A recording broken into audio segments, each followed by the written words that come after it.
Hello, everybody. Sorry about that. A little technical difficulty. I'm Jason Meyer. Welcome to Oil Painting, Learning from the Masters. This is episode 6. And the entire crew here tonight. There's Cindy, and Miss Izzy Meyer makes a rare appearance. So Cindy will be in the chat and answering all your questions before and after, and will relay them to me. So that's who you will be talking to. Tonight we're going to keep building on the visual power, and we're going to see how the old masters used it and how then we can combine it with story to orchestrate even a more powerful image. All right, so let's jump right in with the masters, and we'll catch up with you guys after. Look at Izzy get all that attention. All right, everybody say bye, Izzy. Being the recipient of the mother's attention as her baby sleeps has a certain impact.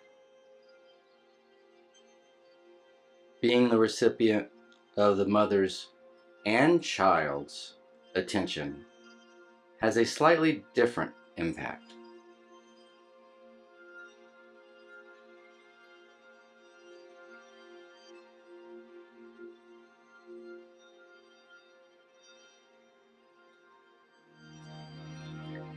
Being a witness rather than the recipient of the subject's attention has an altogether different impact.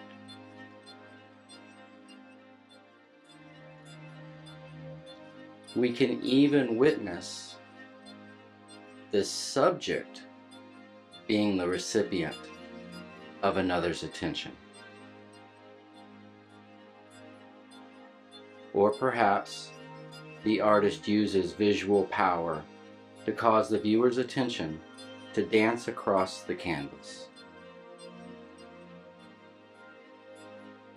By combining visual power with a visual story and harmonizing the rise and fall of the visual power with the rise and fall of the visual story,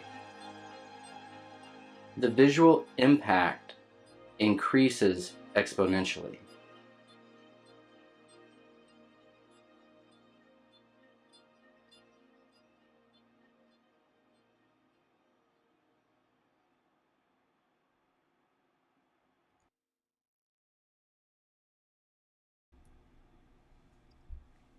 Okay, so as we go forward here, the lesson that I hope you take from this program overall is things are a little different than you might have guessed, right? The way we start, the way we finish, what we do isn't we finish a stroke at a time, but we have to finish the whole thing together, right? With the crew. So for tonight's demo, I'm going to make a second layer over last week's exercise. Because so much, if we just go back and do the same thing with the same orchestration, it doesn't improve a little, it can improve a lot. And if you do that a few times in a row, you've hardly really drawn anything, but you've taken care of the visual power and what's visually powerful and what's not in each step and kept that consistent. And you've got to finish painting. All right, so we're going to look at ways that we can naturally keep the attention in the center by the way we work our paint, starting in the middle. And then we're also going to look at going back and just doing the same thing a second time. Oil painting is really a layering process, and I want you to witness the power of the layering. Last week's exercise, we orchestrated the visual power of 5 notes. This was last week's crew, this week's crew, and for this week's crew, for a second layer of the same orchestration, One's the weakest, two's the second strongest, three's the strongest, four is the third, fifth is the second weakest. So for our second layer in our crew, notice I wanted the shadows to represent a little bit more yellow than red. So I'm not going to freak out that the colors don't match exactly. This was intentional. And the camera makes it a little greener than it actually is. But what you'll notice is the shadows are all going to be the same paint from the same pile. But I affect their visual power by giving them different edges and different paint quality. So we can get different visual power with the same paint by varying the edge and the paint quality. Okay, and I'll talk a little bit more about how I handle the brush and do that after the layer demo.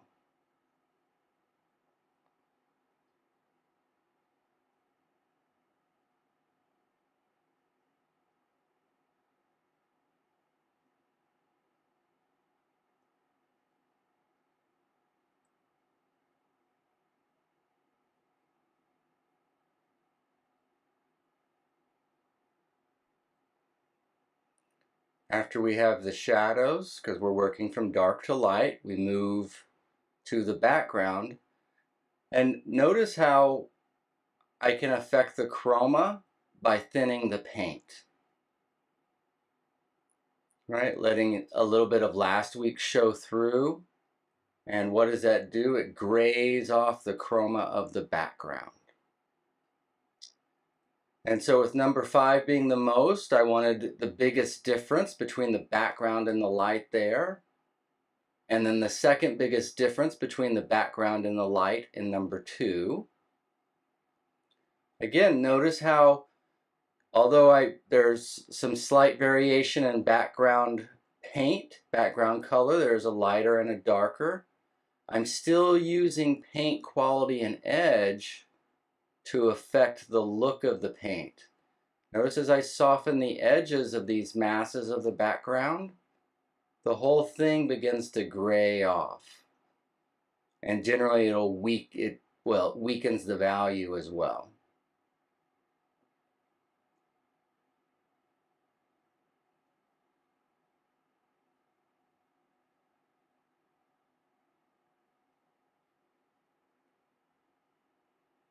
So number 1's my weakest, so I'm going to take my dark background and stick it next to the number 1 shadow, which makes them very similar. If they're very similar, it means the visual power is very weak. And that's what we want on number 1 and number 5 is a weaker visual power. So where I wanted it stronger, I put a dark background against the light. Where I wanted it weaker, I put the dark background against the shadow.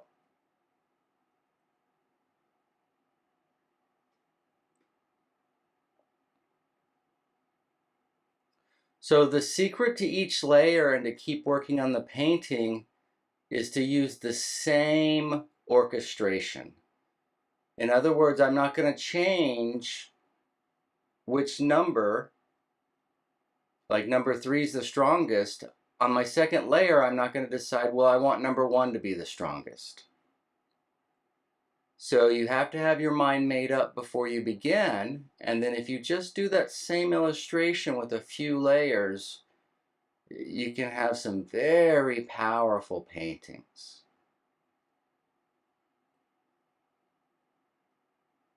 You notice there's times when my brush is fully loaded, and I tend to lay that down away from the edges into the middle of things and then spread it to where I want it. It gives me a little bit more control. And then I also, as a general rule, try to tie it back in to what's there. In other words, a soft edge.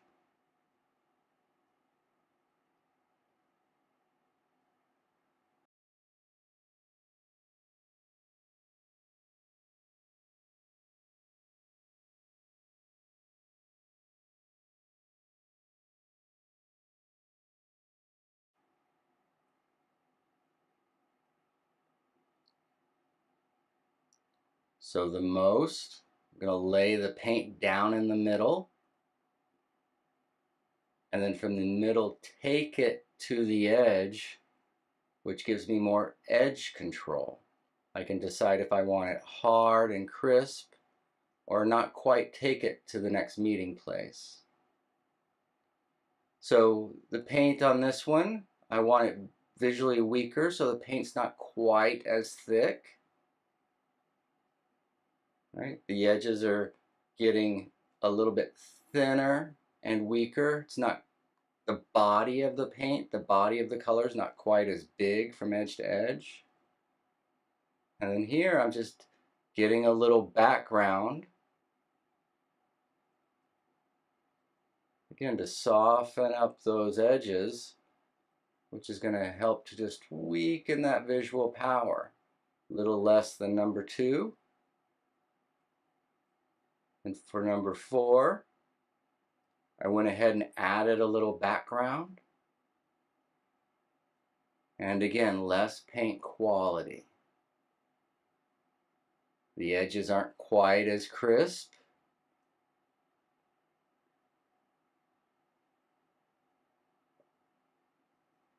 Right, and the background and the lights a little closer together.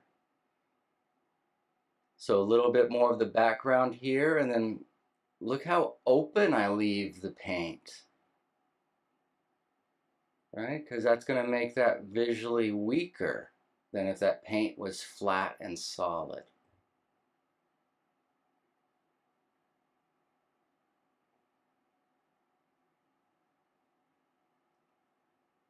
And then we're just going to barely kiss this one.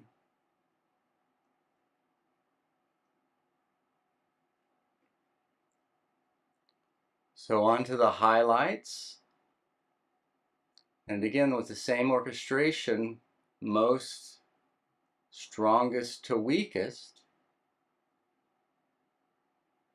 And then we tried to do that with every step of the painting. And by our second layer,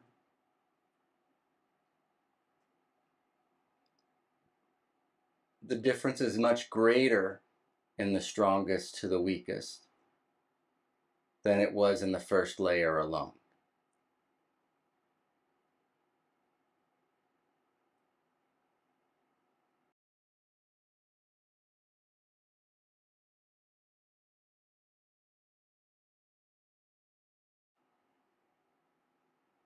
So this was the first layer, and then after the second layer. Right? Second layer quite a bit stronger. So we could represent it like this.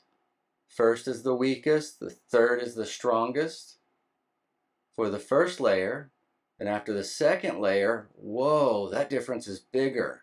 Look at the difference between 3 and 1. Now what if we went to a third layer? Then that difference grows even more. But the key is to keep your orchestration the same. So let's talk a little bit about brush pressure and how we should apply the paint. So if we wanted to apply paint between the 2 marks of tape there, what we want to do is load our brush up and then deposit, put the most in the center. Not at the edge, but at the center. And then work it with a little less pressure as we get out to the end. And that way we can walk off of the note with the most being in the center. We can do it in both directions, right? Generally the direction towards the light will get a crisper edge, then the direction headed towards the shadow will be a little bit weaker. Can you see the bend of the brush? Less there, less, less, less than before. Okay, so there's a physical activity that goes with it. The most, less, less, less, less.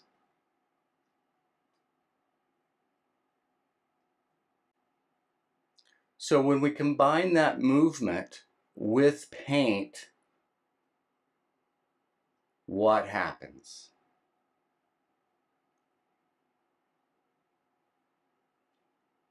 With a loaded brush, the most paint, the cleanest paint in the center. And now we can work with decreasing pressure towards the edge. And if I repeat it again, it's the most pressure in the center and decreasing pressure as we go to the edge. So do you see how the most stays to the middle? The most visual power, the most paint quality. Then again, we'll work it the other way.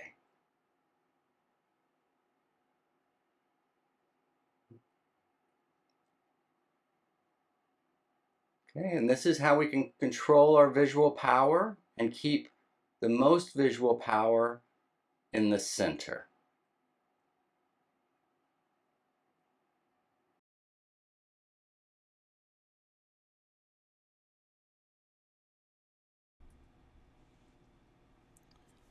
Okay, so for some of you who come in late, we did a second layer on last week's exercise to see the effect of layering, right? Because it's an important part of the oil painting process.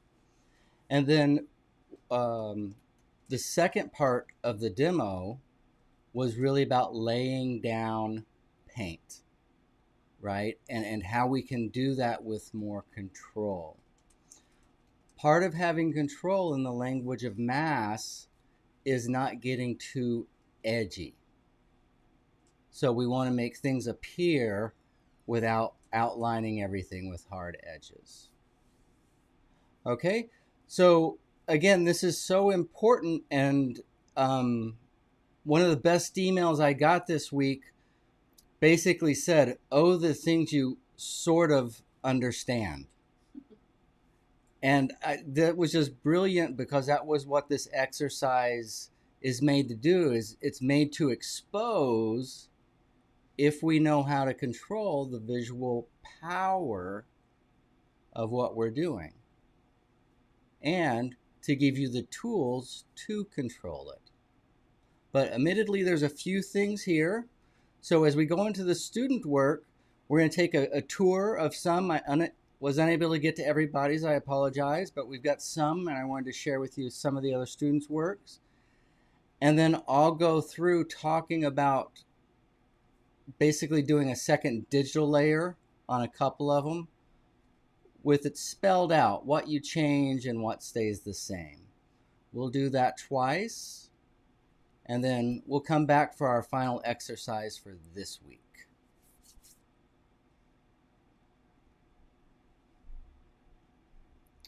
All right, so there was a quick question. Peggy was a little confused what number 5 means.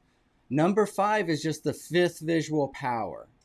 So we lined up 5 visual powers. 1, 2, 3, 4, 5. 5 is the last one. And then orchestrating, I assigned a visual strength to each one. 1 being the weakest, 2 the second strongest, 3 the strongest, down to 4, and down to 5, which is just a little stronger than number 1. Okay? So if you go back and look at some of the exercises and look at some of these exercises, I'm hoping by seeing some of the other student work, it'll hit what we're doing, right? So we're just doing the same visual. We're doing a visual power, but we're making them stronger and weaker. Okay, let's see what the students were up to this week.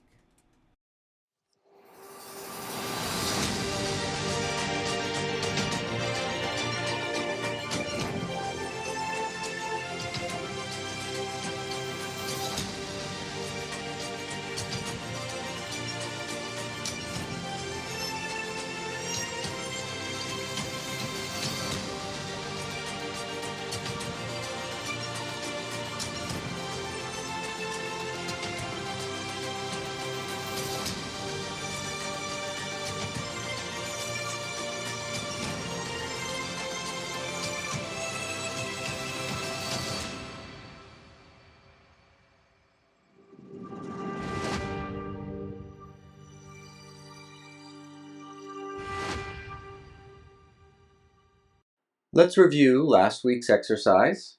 We first created a crew consisting of a dark, a middle, a light, and a highlight. And then with that crew, we created 5 individual visual powers across the canvas. You see them numbered here, 1, 2, 3, 4, 5. Next, we orchestrated from weakest to strongest the 5 visual powers. Number 1 was the weakest. Number 2 was the second strongest. Number 3 was the strongest, and by the strongest, we mean number 3 has the most visual power. Number 4, less than 2, but more than 1. And number 5, less than 4, but also more than 1. Okay, so with our same crew, we were going to orchestrate 5 visual powers. I thought it might be instructive if I went over a student's work. I'm going to go over 2 students' work and then remind you of the process and then what and how each of our crew members can change. I know a lot of you were confused with some of that, but hopefully if we go over it a couple of times, you'll be reminded and you can see the effect. So again, our visual powers, 1's the weakest, 2's the second strongest, 3's the strongest, 4 is the third strongest, 5 is the second weakest. So we start with our darks. Our darks act as our stability, and we do not want to add any paint to our dark.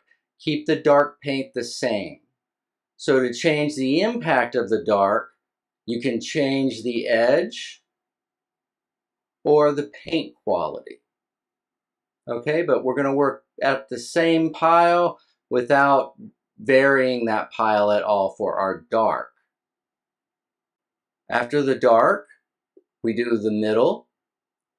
We can change the middle. We can make it lighter or darker. We can vary the edge and vary the paint quality. Right? And why would we change the middle in this way? Well, to impact the visual power of the object. So in our third one here, we wanted the most impact. So I made the background a little lighter around the dark and then darker around the light. So each of those notes will pop more. And then on my first one, I wanted that to be the weakest, so I made the background darker background, laid that next to the shadow side, so there's less difference, which means less visual power. Then I did the same, made the background a little lighter on the light side of number 1, again to decrease or lessen the visual power. We do our dark first, then we do our middle, then we go for our light, and oil paint we work from dark to light. Now our light, we can change that by adding some middle to weaken the light. We can also change the edge and we can change the paint quality. The highlight, again on the highlight we can add middle to weaken. We can adjust the edge and we can adjust the paint quality. Okay, on this one I didn't spell it out each time, but I just ran through it and put a few marks on the paper to remind us. As a little side note, if the light is coming in diagonally, then your light and dark will be divided as such. You see how it kind of cuts diagonal across, with the upper part would be lit and the lower part would be shadow. By the way, in this scenario where that line crosses, that's where the air would get in and out. in between your light and your shadow. Again, just a little side note there. We start with our darks, and our darks are stable. We don't add any other color. We don't add background color to weaken our darks. We can change the edge of the dark or change the paint quality of the dark to strengthen or weaken the dark. After our dark, we'll do the background. To change the background, we can darken it slightly, we can lighten it slightly. It still needs to stay between the light and the dark of our main object. We can also change the edge and the paint quality. For our light, we can add some middle to weaken our light. We can also change the edge and the paint quality to affect the visual strength. And last but certainly not least is the highlight. Again, on the highlight, we can add some middle to weaken. We can change the edge, vary the edge. We can also vary the paint quality to affect the visual strength. All right, how's everybody doing? I know that seemed a little bit technical, and you will have to work on kind of remembering some of this. Wait, the dark does what? I can do what with the middle? But with that little bit of effort, you're going to gain tremendous control. Okay, one of my favorite emails this week was somebody who did it one time and then saw in the notes, oh, I was supposed to add some background and did it, said, wow, I was really amazed at the thing. She went back and did it a third time, read through all the notes, and she goes, wow, the power I have. And the difference, really knowing what pieces to move and what pieces not to move. Okay? So this isn't about memorizing a lot of things, but it's about you learning to look at your painting and ask yourself, is that more visually powerful? Or what is the most visual power in my painting? And is that where I want it? Okay?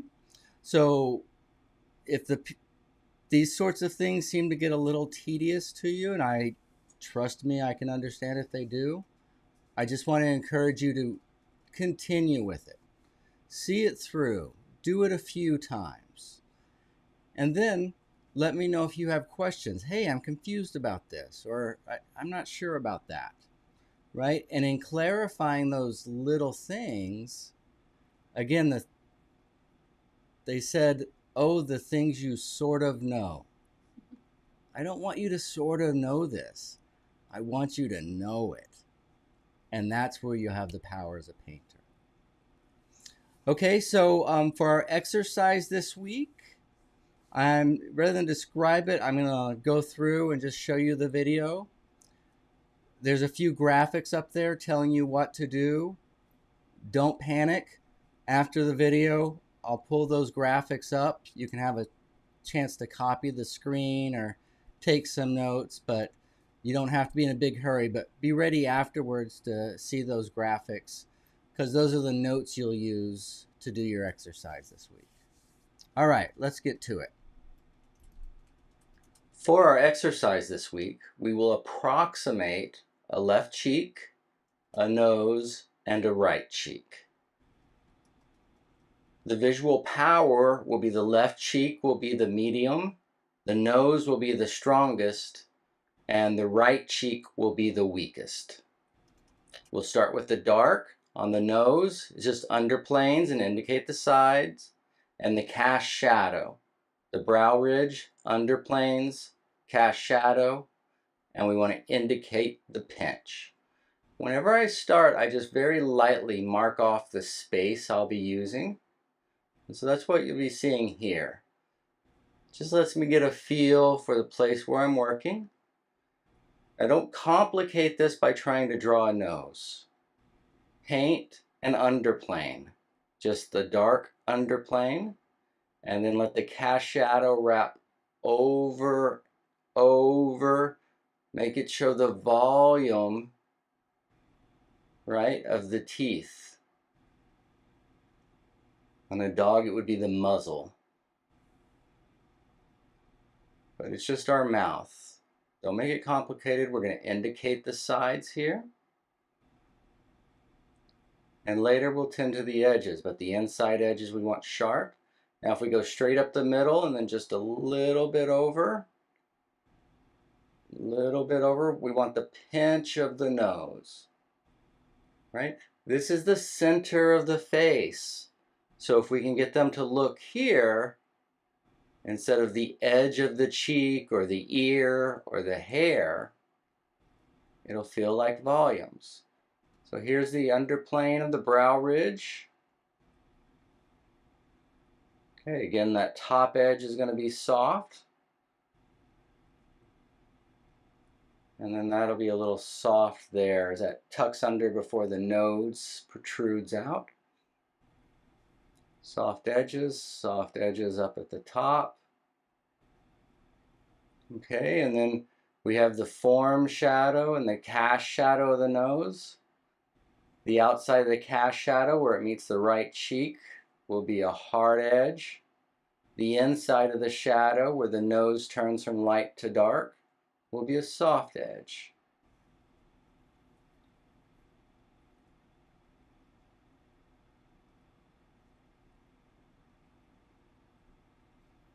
After our shadow, we'll do the light. Start in the middle. Nose will be slightly darker, richer. Left cheek, slightly lighter cheek. We'll add a little bit of the background color. So a little darker, richer on the nose as we start. And notice I start in the middle, not on the edge. And then let the paint be a little weaker as I push it off to the edge of the nose in light. Lighter grayer, start in the middle, deposit the paint, and then push it towards the edge using a little less pressure. And look how quietly we can get that nose and cheek to meet. And then we'll walk off from there.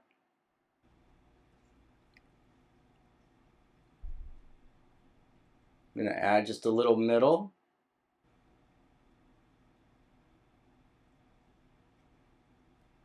So the visual power of this cheek is less. Here, this isn't reading very well. It's reading like I've added way too much. So let's just pick up a little more of the light. And again, see how I deposited that in the middle? Okay, highlight, divide the cheek from the nose. And then let's highlight the nose.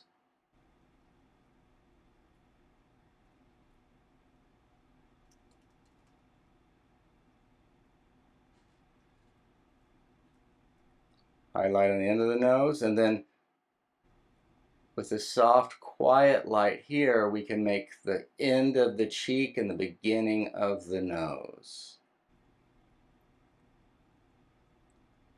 Right, and again, that doesn't need to be real loud, and then we're just sending this side of the nose plane back into air.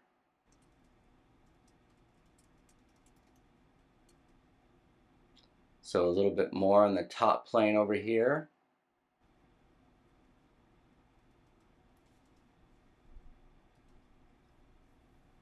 See, with paint quality and then a little bit lighter, I can go inside and I can, even on these more quiet areas, I can begin to build up form.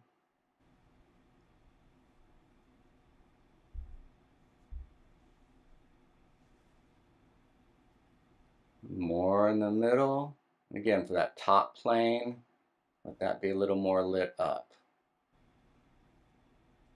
Softer as we go out. And then for the top of the nose, that's a little lighter gray or two. And we'll walk down to the richness at the ball of the nose.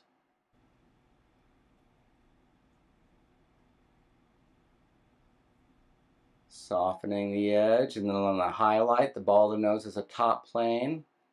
We'll let some of that light spill over too.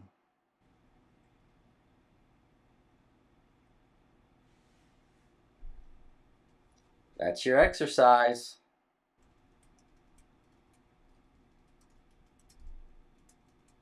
All right, how are you guys doing?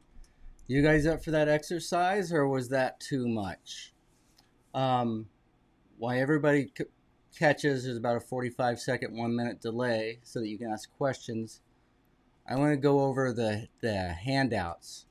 And Cindy'd be happy to send those to you if you'd like them. Or you could just take a screenshot as we show them. We're going to work dark to light, right? And what are we working with?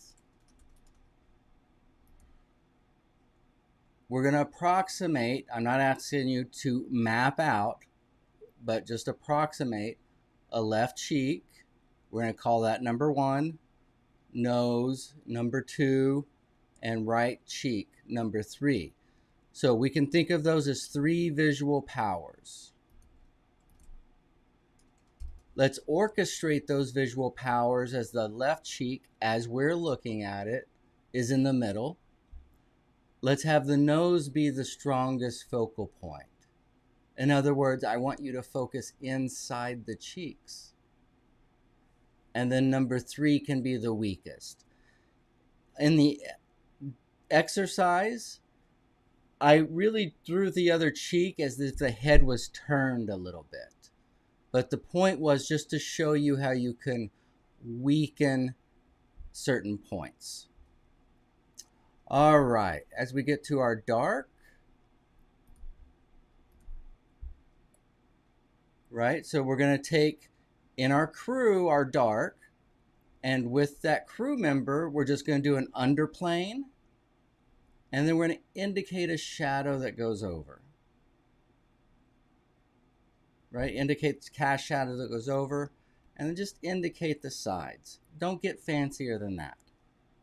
With the brow ridge, just an underplane of the brow ridge with the cast shadows. This is all you need if your edges are right.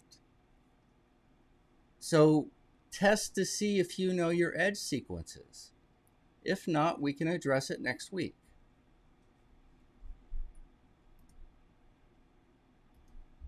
After our dark, we don't really have a middle in this. We use middle to adjust things, but we could do our light. Our nose will be slightly darker, richer. Again, don't start on the side of where you want the paints to be, on the edge of them, but start inside those edges and then push the paint out. The nose will be slightly darker, richer. The left cheek, slightly lighter grayer. We accomplished that just by adding white.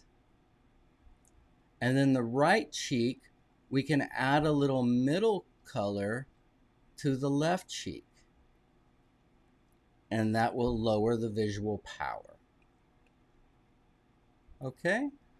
And last but not least, we have the highlight. Now, this isn't usually how highlights are used, but we're going to use a quiet highlight to divide that nose and the cheek. Say, here's where the cheek stops and the nose begins. And then you want a little highlight on the nose. All right, so each week this has progressively gotten seemingly a little more complicated, but hopefully if you follow along each week, you'll get to a point, wait, I thought I knew where that was, but I don't. That's where we can really meet and make some things happen. So let me know if there's confusion and we'll help you out there.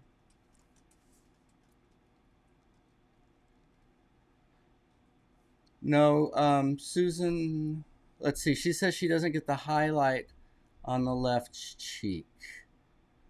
Did I take a picture of it? I did. So give me half a second, Susan, and we'll be up and running. Okay, so if we look here, That highlight, like I said, you may have written that before I said it, is really to say the cheek ends here and the nose starts here. So we create the division from the nose. And again, by giving that cheek and nose a hard ending, we can leave the other side of the cheek open and it still feels solid. On the other side of the nose, the cast shadow will give that hard edge. Okay, so I hope that helps out.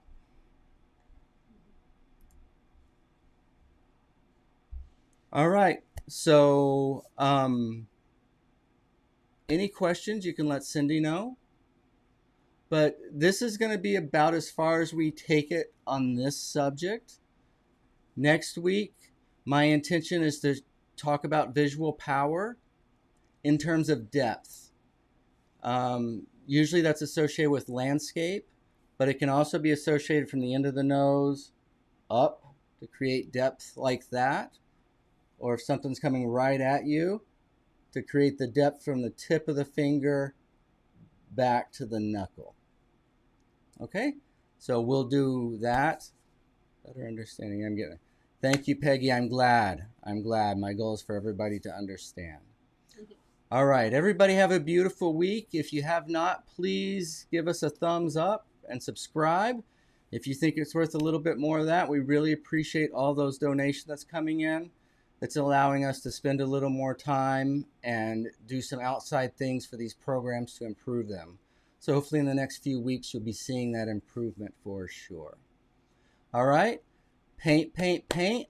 Can't wait to see those exercises and push through. Even with a little confusion, send in.